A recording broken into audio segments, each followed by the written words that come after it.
I have no doubt that the Football for Schools initiative will go a long way in reviving grassroots football. Mr. President and Congress, let me once again commend the FA for launching the Women Football Strategy. I believe this initiative will develop and position women football in Ghana to compete in the continent and also at the global stage. The management of our national team is a solemn responsibility entrusted to the Ghana Football Association. This trust comes with obligation to account to the people of Ghana. For our stewardship, transparency is in all transactions, memorandums of understanding, sponsorship packages, agreements entered into both foreign and local is paramount. The national team will continue to receive support from the states, and it is our duty to ensure that all resources are fully accounted for, satisfying the expectation of Ghanaians, and it's also the responsibility of the players and the technical team to exhibit the spirit of nationalism and patriotism whenever they get the opportunity to represent our country. Mr. President, let me just add that in all the effort the FA is making to develop the grassroots football, let me hasten to add that we should include in our development process the spirit of nationalism and patriotism among our players. Because I find it very, very, very difficult to comprehend or understand that the states will make all the resources available by making sure that we want to give opportunity to our national team, get them flights for camping opportunity, accommodate them for a very long period during camping, feed them, give them even trial matches. Then when these players get to tournaments, instead of focusing on the tournaments, the focus is on their bonuses and what, meanwhile they are being paid per diem to make sure that they focus on the tournaments. It is time for our juvenile and our national team players to value the flag that they represent, the flag of our country and the flag of our nation. The government remains committed to the holistic development of the sports in Ghana. Our unprecedented investment in infrastructure have been evident and clear for all to see. Let me use this platform to enumerate a few among others. Congress, 6 out of the 10 multi-purpose youth resource centers which started simultaneously are almost done, and very soon His Excellency the President will be commissioning the 6th. Work will soon begin on the phase 2 of the remaining 4, and the 6 that are completed are the 5,000-seater multi-purpose youth resource center, Adakulu in the Volta region, 5,000-seater multi-purpose youth resource center, Azim in the central region, in the western region, 5,000 multi-purpose youth resource center, also completed. Dunkwa Offin in central region, 5,000 multi-purpose youth resource center, also completed. Doma, also 5,000 youth resource center, also completed. And Kofodia in the eastern region, my backyard, also 5,000 seater. The remaining 4, the second phase work will begin very soon to ensure that we complete all of them and put them to good use. And this adds up to the 136 AstroTurf that we have already constructed. government over the years have also embarked on a series of renovation of our stadia. Accra Sports Stadium have gotten its share. The renovation of Phase 1, Phase 2, Phase 3 is completed.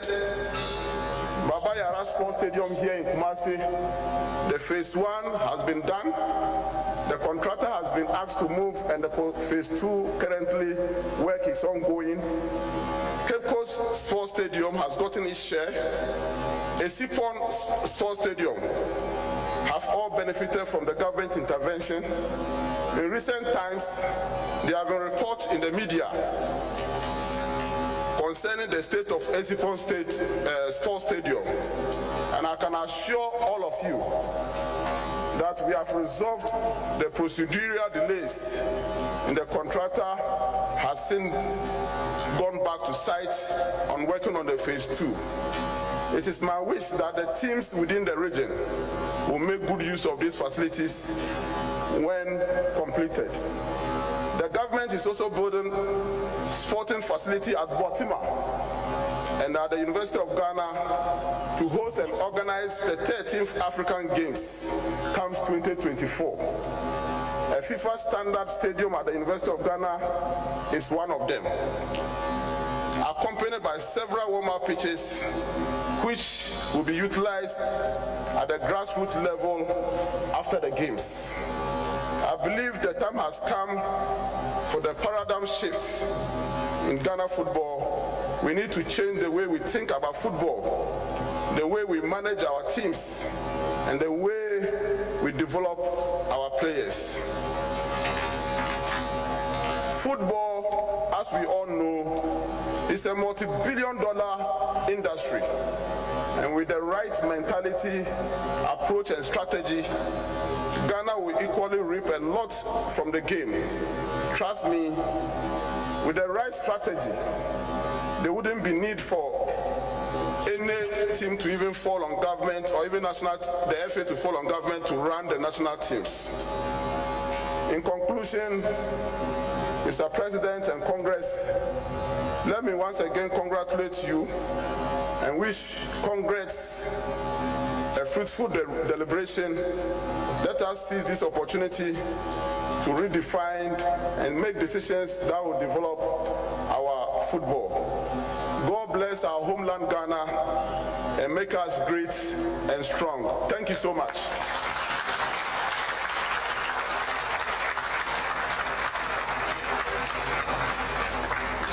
Yabrasan Asen Akona Yakwa Serenimesi Kotieno, Honorable Sports Minister Mustafa Yusuf. Now the Baba Beche Semune, Niama Bibra Bine, Nibi Oma Yedu. Na Baba Bidi Hong Komo, Senate Congress Nas Zemu Pipa. Dire, Ma Menam on required Bape, Yabrasan Babetwaso. Hey, you ever buy credits where you get up to 20% of your money back before? Make I tell you about Vodafone's demo promo. See, anytime you recharge a demo, you get up to 20%, whether it be short code or your Vodafone cash wallet, or you don't use credit transfer to your number or someone else. And now you be high tech, so you don't use my Vodafone app or any payment app.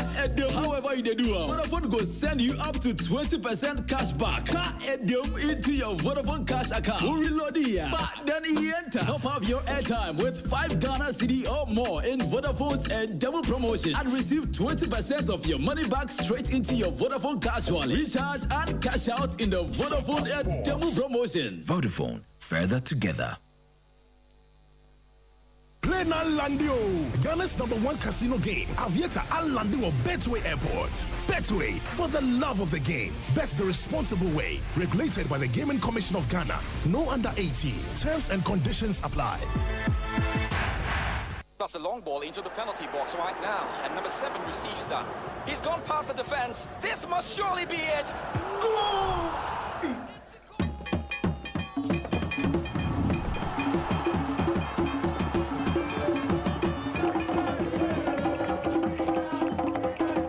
With only 50 pesos, you can win 5,000 Ghana cedis weekly in the Betway Tap-In Jackpot. Diwihine. Bet responsibly. Not for persons under the age of 18. This advert has been approved by the Gaming Commission of Ghana.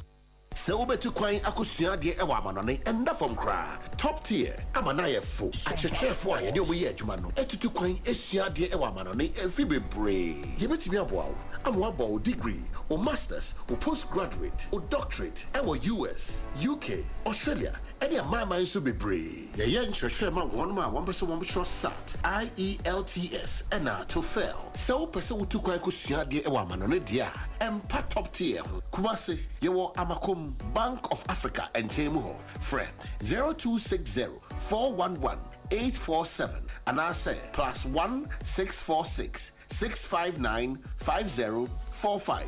Accra, your Medina, Rolling Circle, Yeni CC Hagan Plaza Building, no, and a Bonrenimu, Medina Polyclinic. Your number, 020-3592-008. Takrade, your NK City, Fire Service, and Chenghua.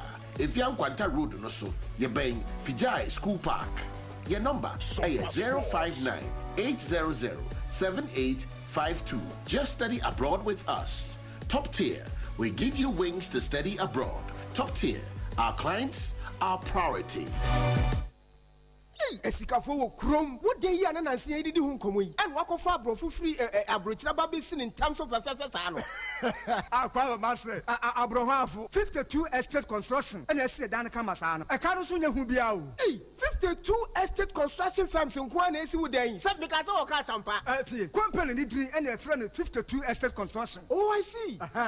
Waton sase en adan amanso ni ho en wo si adan so ton wo san manage properties na kire se wo pedan ato wo pasase ato anase wo pedwumaku bia amenesi modern houses amwanya bi ato a mo na unim wo fie kura wasi etimo no se ne bretwam na wo jade ma 52 estate construction fo a na kire design ni nyo fa bia mu a mo nyese bi mo buda no nyina guo ba se do besi aye dan no modern wan hwe wan ka sa wo du fie no wo hura wo hunu wow na wonu mo hefa 52 estate construction e wo Kiseman Gimpa Achimota Road fra 0556 72 33 38 and the Kumasenso page 4 and 12 Road over 0531 52 57 97. Social media nyina so at 52 estates.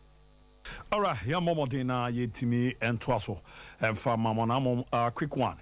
And then mom birthday be no mo fanche bare na enye ba community bi ansana ya twaso Benjamin Tete striker boy jumere ma Ghana Usina Kerema Hall City ni wanya 25 years old Ben.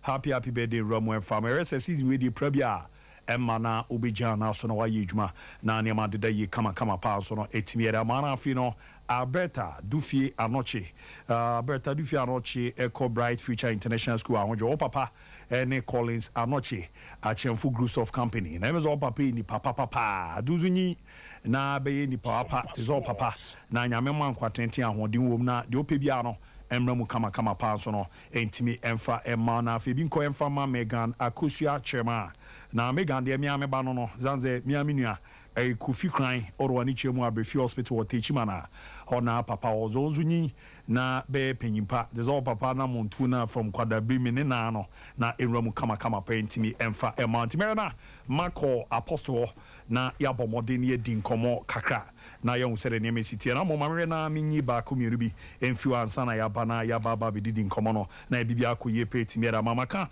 etimiera chose ne e wo so bomodin na nya ntade pache na ntade pa no ubenya biasha ye African print na ye ba kubia every year pa ni nyina ni fi bafo polo na so ye na senate ye African print polo shirt, African print golf shirt, African print round neck shirt, African print v-neck shirt na bafo adwuma no ye no e ho titi amankofo agina tuma e bo ama na ma dadi impediment de mamu ye de ene zeni omo boutique no asha se tu bafo ne ma ni bi kokoton ni nyina ne se ene wabomode etimi de designs no be se mako 20 ene etimi abantu o boutique a wanze ne no ho no bi anhyeda mba bafo ne ma ni bi ni ho so ko na kokojibi we are boys so na ho so a ene bafo ni nkomo o ma ni ska akro be ma ne ma bi na wetimi atomfa so bebre ena nso benya baby girls no maka zo sisu na ho efe na one page ma bi anya bonze boys in we foul no do ko endu baby no na adane se bibra ni nyina mboa e ma untimi njan na so ye nti ozo hwe na onso du huram na eboa because ya na baby girls mo de no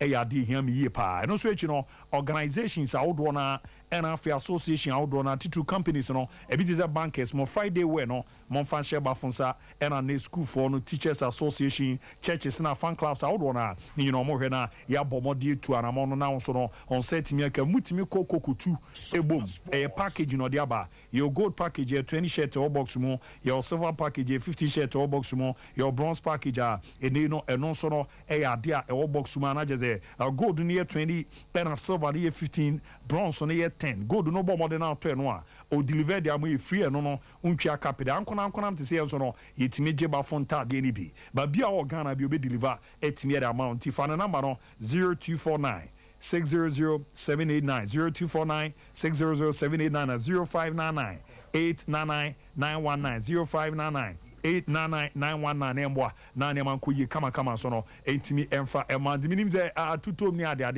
na abazo etie koma hodo na. Oh yes, of course. Congress is on it here.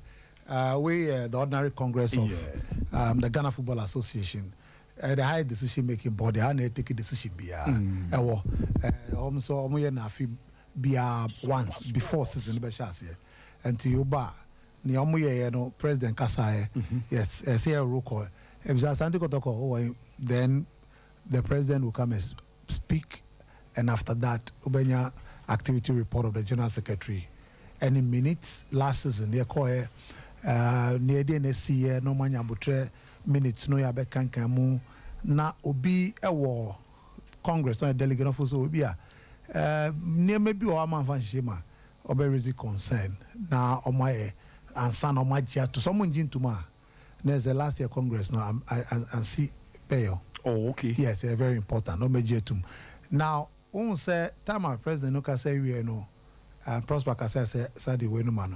The agenda for the day, agenda for the day, I1 activity report, SICASEM financial statement, audit report. I know ye near ma. Sompa Sport. Yes, ye G2 na or no ache. Say G2 ma onche. So the agenda must be affirmed by the Congress. So there's a Antiocha say we na feel wajina kunya. No advance obedini chabi. Oh, I feel so there's and they feel na Prosper Becca on activity report. But I say Ash Gold suspension no. I mean say I do say a movie on suspend Alaji Grusa. See there be percent I'm see and come back na me size changes. Me say etuma. Ye be san ko etuma ye be san ko na ya kori akwa akutie no na niam adeda tude asaba yenko ne yenkuti kakra.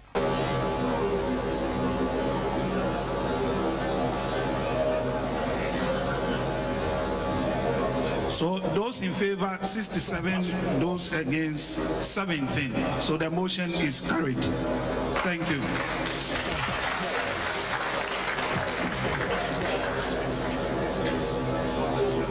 We move on to the approval of the minutes of the preceding Congress. The minutes have been sent. We have not received any thing from members of Congress. So the minutes. Abazo. There all cash good on one seminar. I claim on my two in a week. And say 7 against 7. And you know the amount to yomo. They are good. They are suspended. Suspended.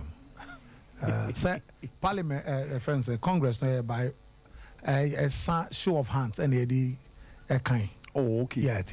Until we move page with some more.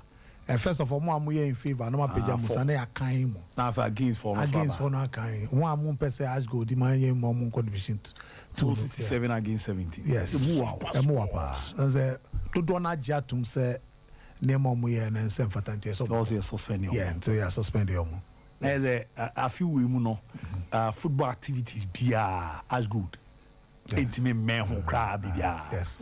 So near who said, on say your friend is saying, and I don't know why they did that because I think I know there's about my year no before even activity report or even a minute. But agenda and the general schedule can rechange on the other paper for the day. But then you say the ones the son asking say or son they also do and they also don't to be son. Oh, okay. They also know want to be son only 3/4 of members present. Number 2 son.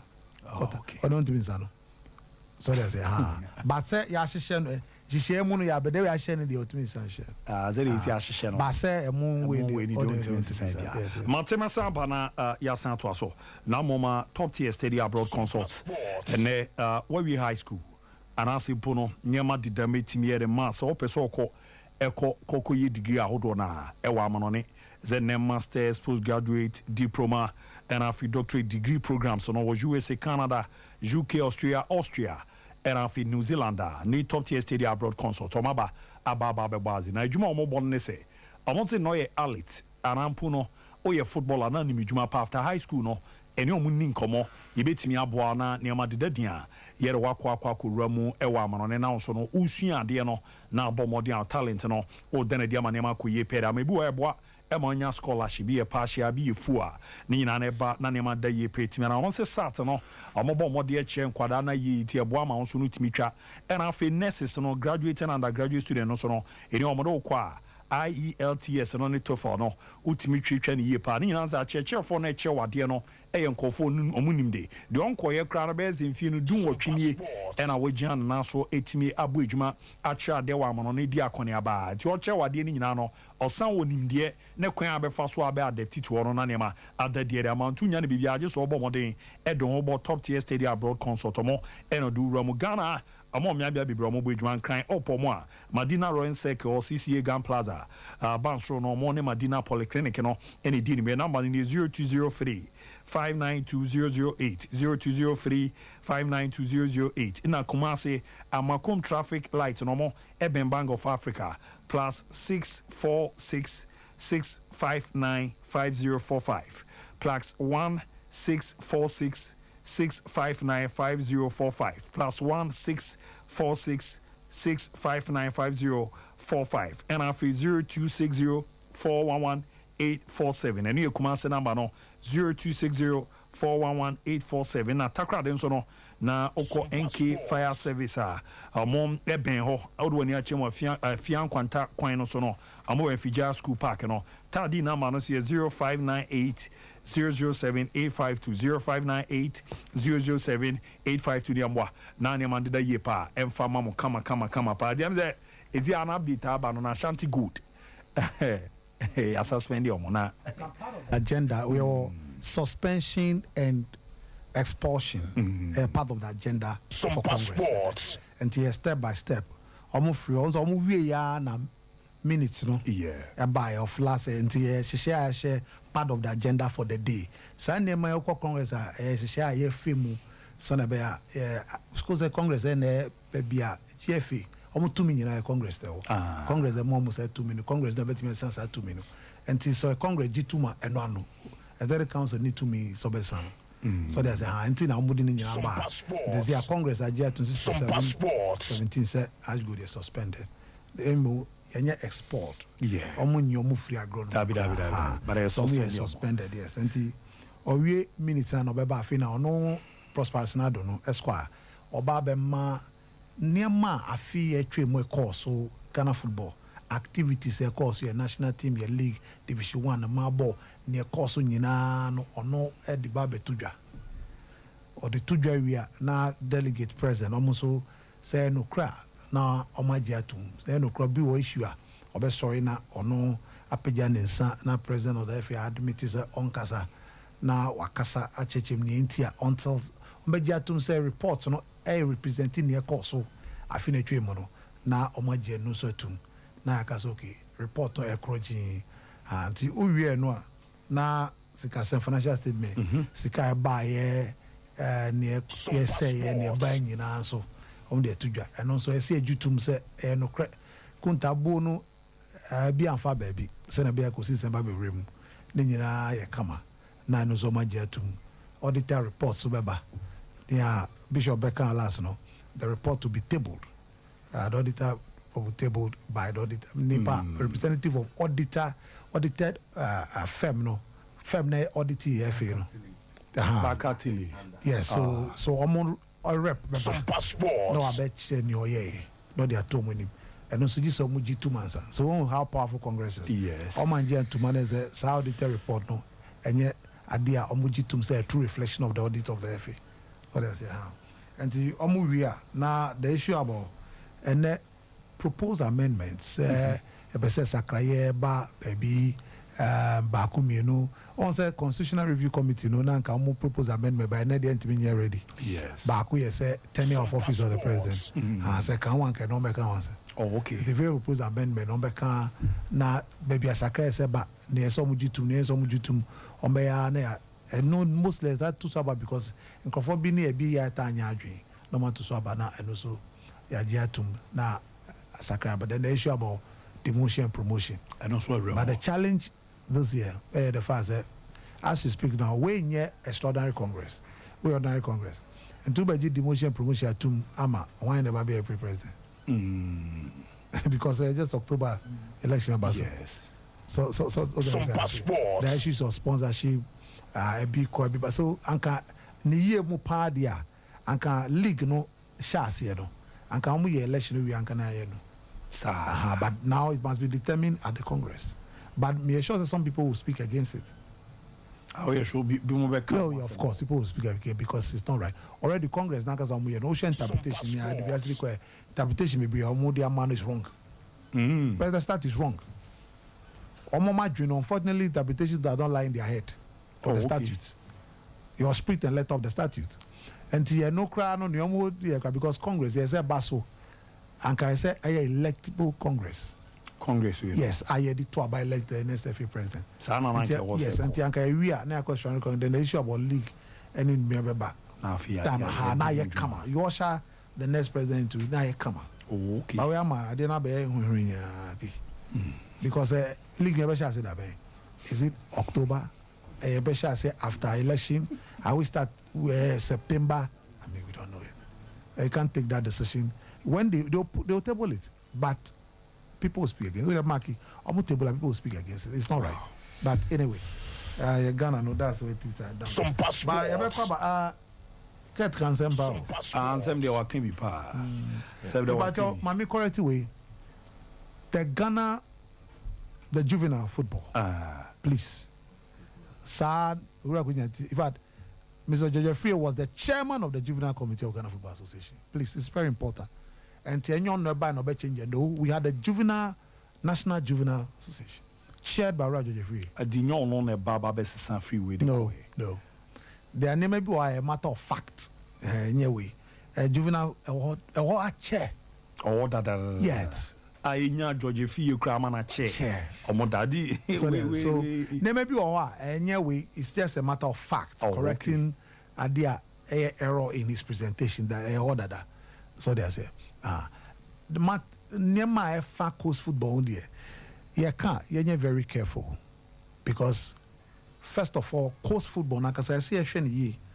See football I am more of science. And here more of soccer excellent near an academy no. Yenti say hona coast football ni abrochi. Never got here say. Matthias pa. See hona ko na mum ye coast so ye ne day. How do we fashion the coast to make sure say almost be relevant? And to me, I don't believe in 5,000 coast teams. No. Me believing in coast teams. Say 2-3 kambo. Yenya a reasonable number.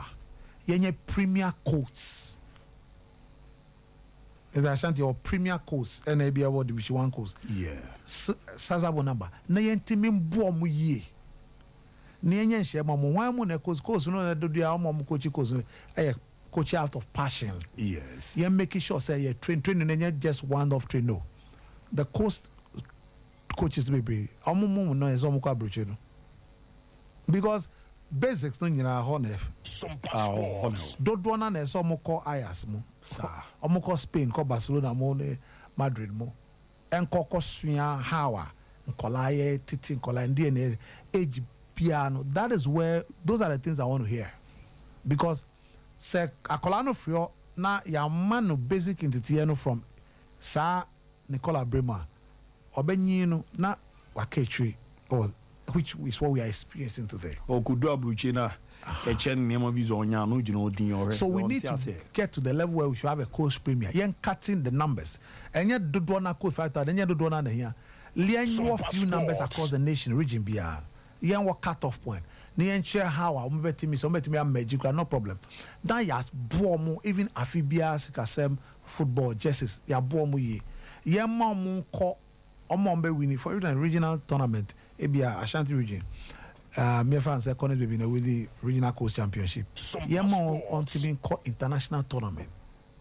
As Ofia na. Yeah. Na wako international level. Those are the things. Yeah, those are the things. The experiences the young people have. They say like youth teams. They friends say, right to dream. Eta call youth yes. So that Wafa started that thing. Let all the regional champions. They should go. There are so many youth tournaments in the world. Let me participate. One year experience. They be a big cry. Cry be ana wakoja bakumi big cry. So they say, those are the things that we hear. For what they have said about course, the boss and the rest here, but it's highly inadequate.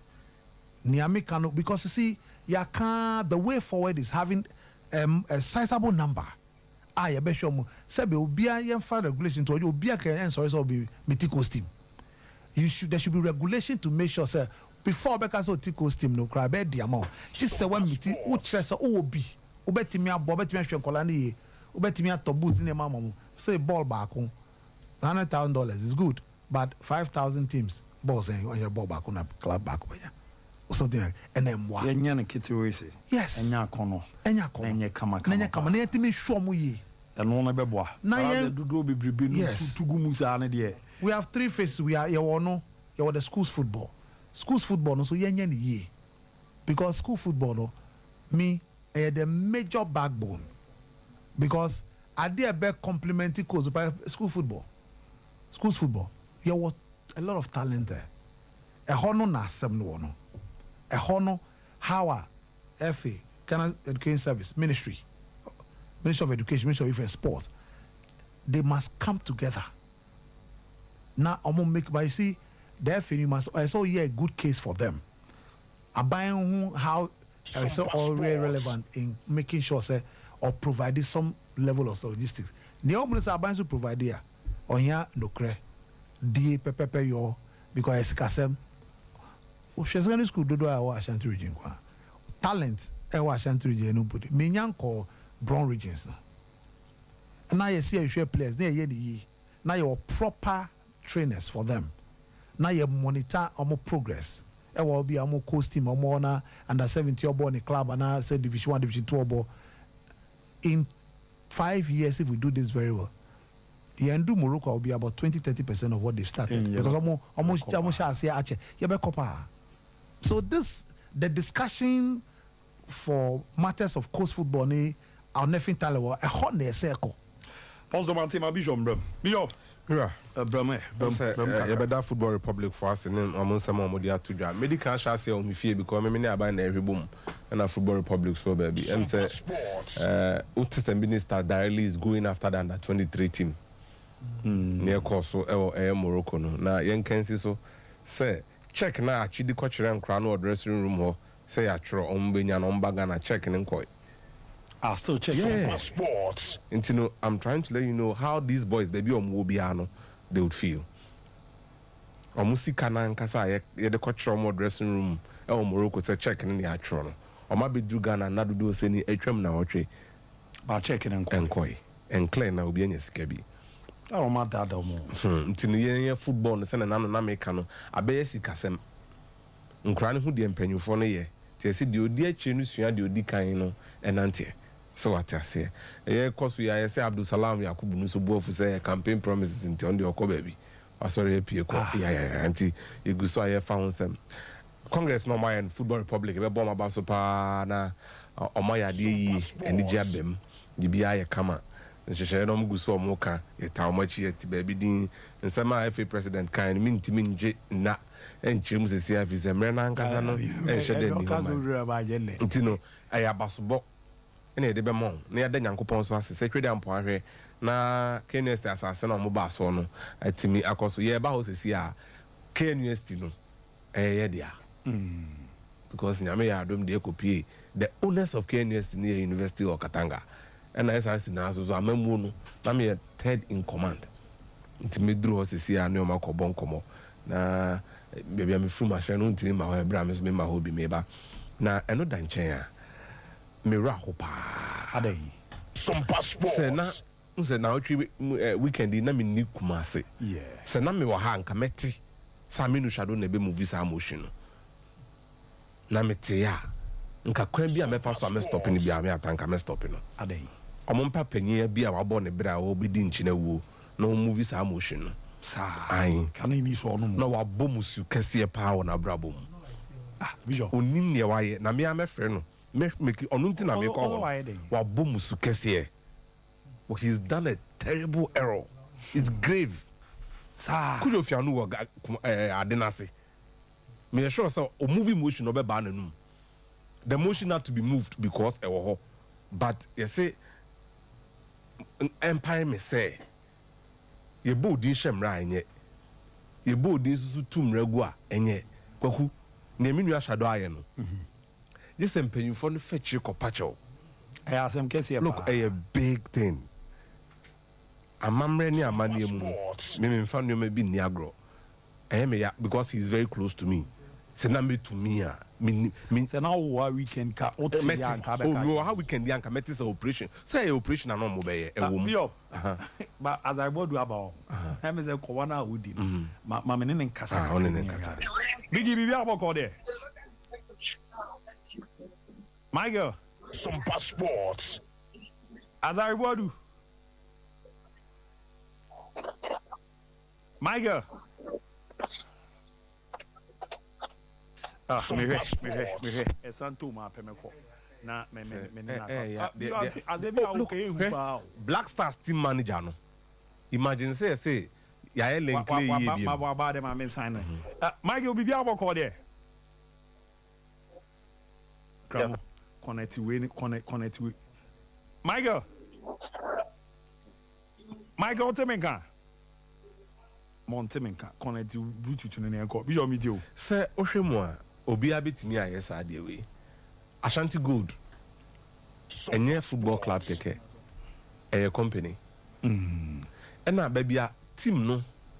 Any company no. Baba obesa baba menen enko. Migi bibia aboko de. Abu nakopa dom bibia aboko wa.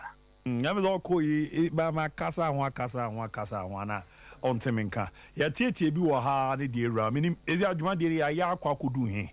Na ba ku bi so ya nya no twa honfonyi me from Ashanti Gold de ne de ba no. Fa ewura mu kakra. Okay, so presently our agenda 9. Agenda 9 now will cover activity report of the GFA in the last season, which is 2022-2023. Agenda ni nyina say Michael. Agenda now totaling 15, if my memory serves me right. Into 15 agenda now, it will need to be satisfied. Agenda 8, then a suspension of member, and then a more as go to the other now. As per GFA statutes, page 13 of the statute that's approved by the GFA in the year 2019 now.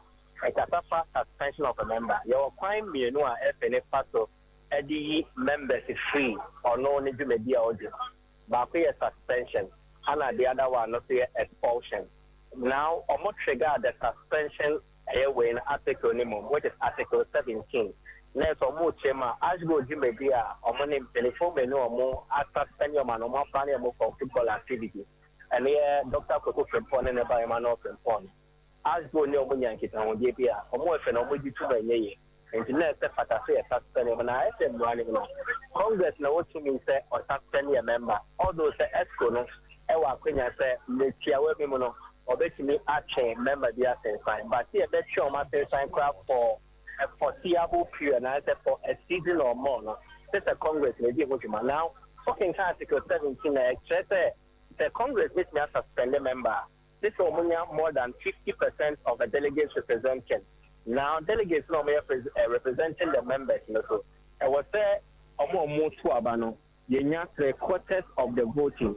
Yes, to Abano, Yenya Nipa 67 or moving motion say, yeah, suspend the Ashgo. The first person to act particularly move the motion was Aminu Shadow. After say Prosper Sinado, FNA General Secretary, Ebi Akunya Neto was say, yeah, agenda 8, Aminu Shadow moved the motion to suspend Ashgo and Onya second. But in between, there was a a rebuttal from Alaji Cruz and no Philly said David. And quite who say members in Najitum now almost suspend the Ashgold. Now, for no Alaji Cruz and India, I was here the Ashgold because we are contributing a lot to Ghana football. And who they hear say Ashgold will still need to be in the Ghana football in the future. And no, and she Akunya never saw members or more on Tuaba. Not all the members partook in the voting process, which is also allowed. Now, members are present after the time and started Congress. No, of the 124 delegates who were expected, not 120 and are present. Now, out of the 120, during voting, 67 had to in favor of the motion, say yes, suspend the Ashgold. 17 objected the motion, say to Emma Ashgold no among colleagues. You see, the acquire and say. Not the quarters of those who voted. Clearly, 67 and 17 Boma. We are edging towards 84. And 67 out of 84, which represents more than 3 quarters. A movie, the motion said, Ashgold, you move free Ghana football. And then 17 people out of 84. No. And so it will say, Ashgold, you move. There's a sepata. 74 no, Ashgold is insane. The sports minister, Ekata, before agenda 8. No. Sports Minister originally not anchor the itemized issues are the between two of Congress, but I would never shame as a special guest. Now the delivering, mainly amongst them, one Castle Kind say national team and say was here first time beer. Yeah, my players enya or minor hot doctor name into a national team camps no more tournament. And this is a bonus and bonus number for with the recent example being the black letters of Morocco and Oko fans and send the buy. From that, the minister cannot say the national team to no air court tournament. Bibi Pierso or Mine Yana, a fine year, and the bois a year or one or one or moye. Na Tikaku came Kakra, a woman say ye jack idea the amount. Now bonus who came Kakra, a failure most of more tears. That's what Shema and Chaye in tea. I was a FNO, a chef of the factor. They basically reoriented the mindset of national team footballers to be more patriotic, to be more nationalistic, and not money-centric. As a more for many concodification, no, or minor who don't see, or the baby, and Chia bonus and Mawa, or Doctor Sia or Magana, or better paying up with Siakan, because I had there a bino or Bedoka, I had there so betia. But that's Katafa, I was there.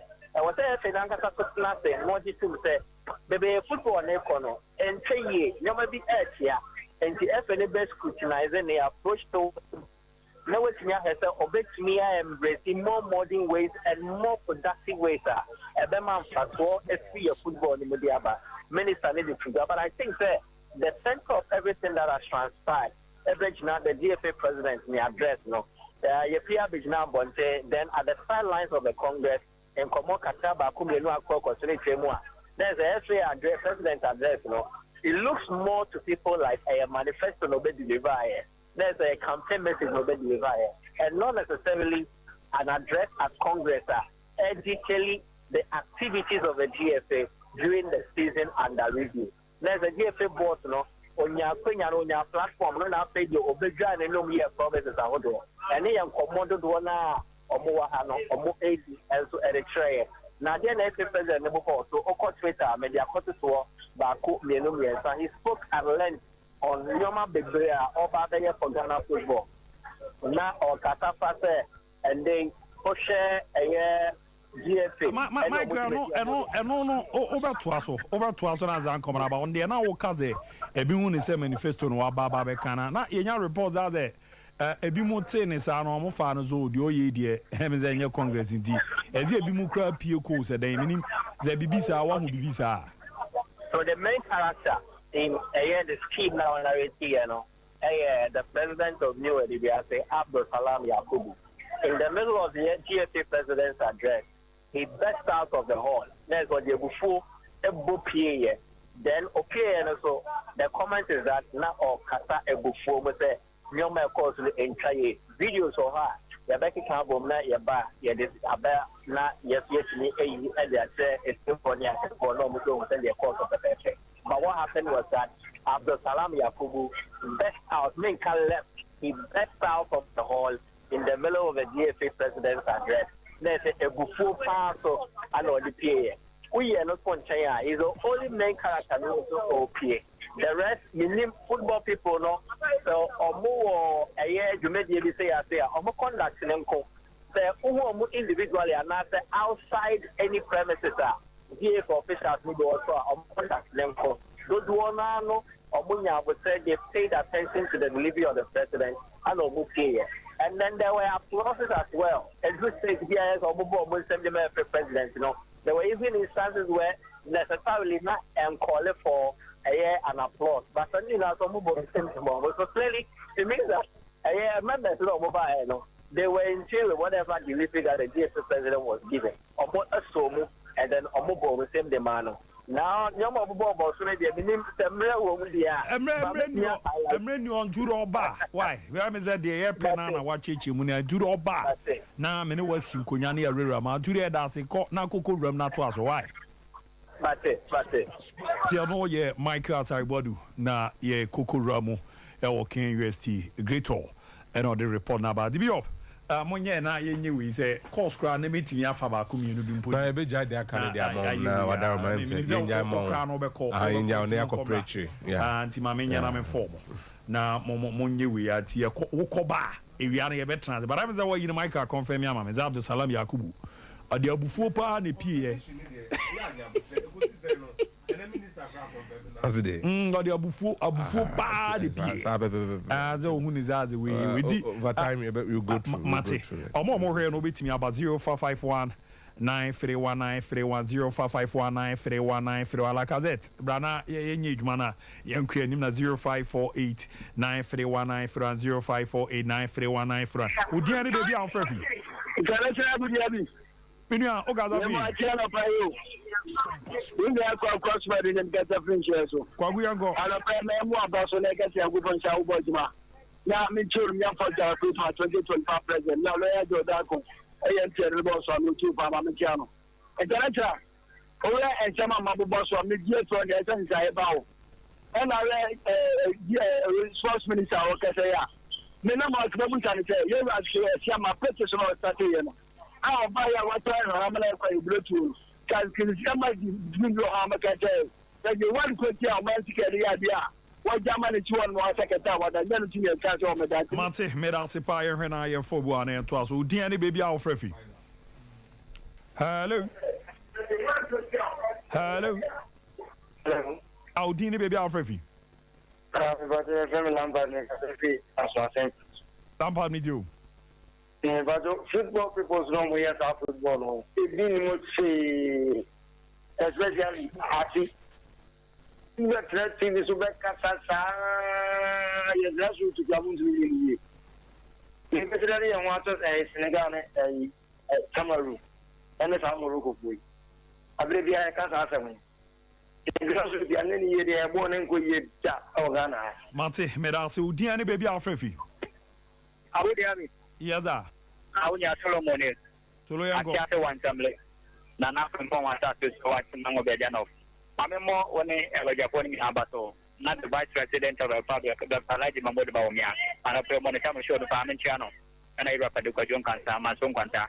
Naka can say, and no conference never sono, a Babon Fire said, and perform Emma Conference in Basson Dim. No one more and Penifonum, Critical Tanker. Among the Empire, football. Gradual air tanking. Among you for football, said it's in a gap for a clear junior for football one, and a tournament to be a cigar or piano, not marginal. You put continents in Omnia ideas in it. Don't find you to your mamma, Ghana football and to my parts of Bra, and a commander to the seconds in so you bought my battle. You now read that chairman, obey a second name. Yes, sir, I hope for money to me, no to more, not to confine to my pamper.